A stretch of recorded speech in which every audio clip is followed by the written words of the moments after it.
Hi, Jerry Jenkins here talking about writing. Today I want to show you a proven 6-step process for writing a compelling short story. Why a short story and not a novel? Well, I have a video on doing that too, but frankly, the biggest mistake you could make as a new writer would be to start your career with a novel. A novel should not be where you begin, but rather where you arrive. In fact, starting your writing career with a novel would be like attending graduate school when you should be in elementary school. There's a lot to learn, and you'll progress much faster if you start small, like with short stories. You'll face many of the same obstacles and dilemmas and questions you'd face when creating fiction of any length, and you'll learn to work with an editor and be critiqued, and you just might get 250,000 cliches out of your system. Ideally, you'll learn proven fiction writing techniques and gain confidence and momentum. Now, before we dive in, let me tell you about a free bonus at the end of this video, a guide to help you overcome writer's block, start your short story, and most importantly, finish it. So stay with me to the end to get that special bonus. All right, the first step to writing a compelling short story is to read as many great ones as you can find, and I mean dozens and dozens of them. Seriously, especially the classics. Familiarize yourself with the best in this genre. Study what works for the experts, then try to emulate their work. Soon enough, you'll find your own voice and develop your own style. Where to start? With the work of Brett Lott, a modern-day master. Look him up online and dig in. Then Google classic short stories and you'll run across several of my favorites.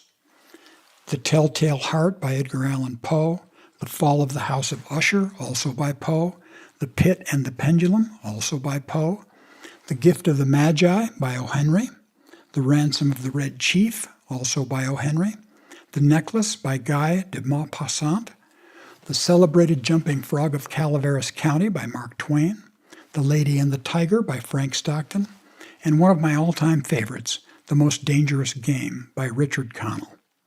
I'll leave that slide up for you for a bit if you want to jot those down, but of course you can always pause this recording too.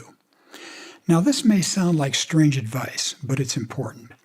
Give yourself permission to be bad at writing short stories at first. Reading the modern-day masters and the classics should inspire you to try your hand at this, which is the point of this video.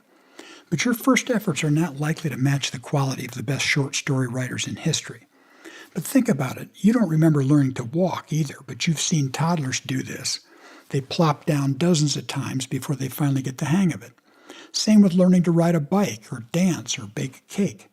Just treat your first efforts as learning experiences, and eventually you'll refine your skills and get better at it.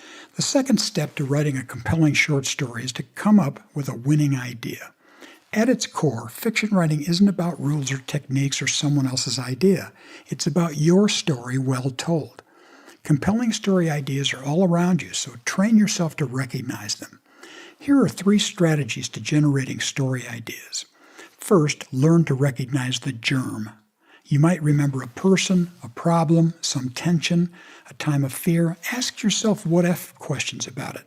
What if that had turned out differently? What if I didn't have an alibi for a devastating accusation? What if my loved one had died? Stories are born from such questions. Then create characters from people you know. Friends, neighbors, co-workers, and relatives form the basis for the characters who inhabit your story. But be sure to mix and match their characteristics. You might use one's gender, another's age, another's looks, another's tone of voice, you name it. You'll wind up with a character with recognizable traits, but no one who can be assumed to be your sole model. Lastly, get your story down. Write your first draft to simply get down the basics of your story without worrying about grammar, cliches, redundancies, or anything but the plot. You'll get back to it later so you can edit and revise it all you want, but for now, just get it down. This requires taking off your perfectionist cap while writing so you don't slow yourself to a crawl trying to fix things as you go. Okay, the third step to writing a compelling short story is to narrow your scope. Naturally, there's a drastic difference between a full-length novel and a short story containing about 2% of a novel's number of words.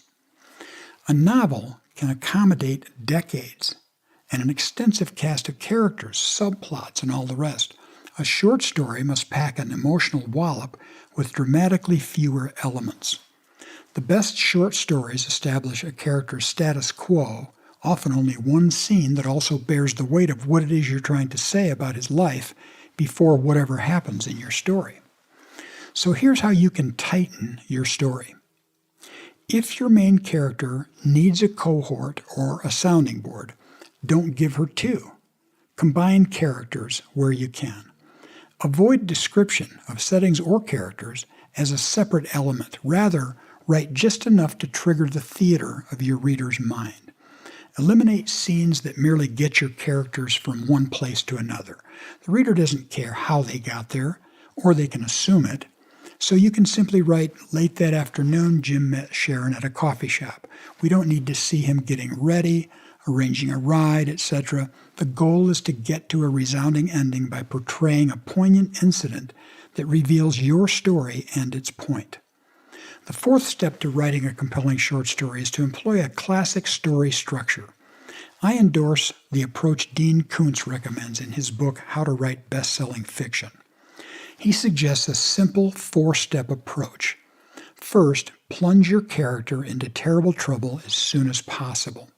Second, everything your character does to try to get out of that trouble makes it only worse, until third, the predicament appears hopeless. And then finally, everything your hero learns from trying to get out of the terrible trouble, he uses to succeed in the end. Now, of course, terrible trouble means something different depending on your genre. In a thriller, it might be life or death.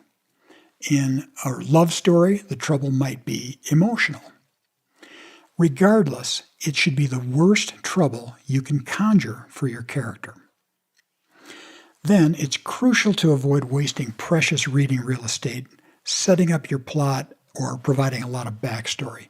Give your readers just enough to make them care about your main character, then get to the problem, the quest, the challenge, the danger, whatever it is that drives your story. All right, the fifth step to writing a compelling short story is to offer a satisfying ending. It can't seem forced or contrived or give the impression the story has ended too soon. Here's an example of a great short story ending. In a modern-day version of The Prodigal Son called The Ride, a character calls his father and leaves a message that if he's welcome to return home, his father should leave the front porch light on. Otherwise, if he finds the porch light off, he'll understand and tell his cab driver to just keep going. The rest of the story is him telling the cabbie how deeply his life choices have hurt his family. The story ends with the taxi pulling into view of his childhood home, only to find not only the porch light on, but also every light in the house and more out in the yard on long extension cords. That ending needed no elaboration. We didn't even need to be shown the reunion, the embrace, the tears, the talk. The lights said it all. That's the kind of ending you want. You may have heard me say this before, but readers enjoy being educated and entertained, but they never forget being emotionally moved. The sixth and final step to writing a compelling short story is to edit it as if your life depends on it. When you finish the writing, the real work has just begun. It's time to become a ferocious self-editor. Put on your perfectionist cap and examine and revise every element of your story. Spelling, grammar, punctuation, sentence construction, word choice, flow, cliches, redundancies, you name it. Tightening adds power. Omit needless words. Also, pore over the manuscript looking for ways to engage your reader's senses and evoke their emotions. All writing is rewriting. Do whatever you have to do to give yourself the best chance to succeed. And remember, what makes you a writer is learning when you've gone from making your story better to making it only different. Strive to recognize when you've hit on the best version. All right, that's it for today. If you found this video helpful, like it, comment on it, and share it. You can also click the subscribe button below to be notified whenever I release a new writer training video. Now here's that free bonus I mentioned earlier. Click on the link on your screen to get my guide, How to Maximize Your Writing Time. This will help you overcome writer's block and eliminate distractions so you can not only start your short story, but also stay motivated to stick with it until it's finished and as good as it can be. All the best with your writing, and I'll see you next time.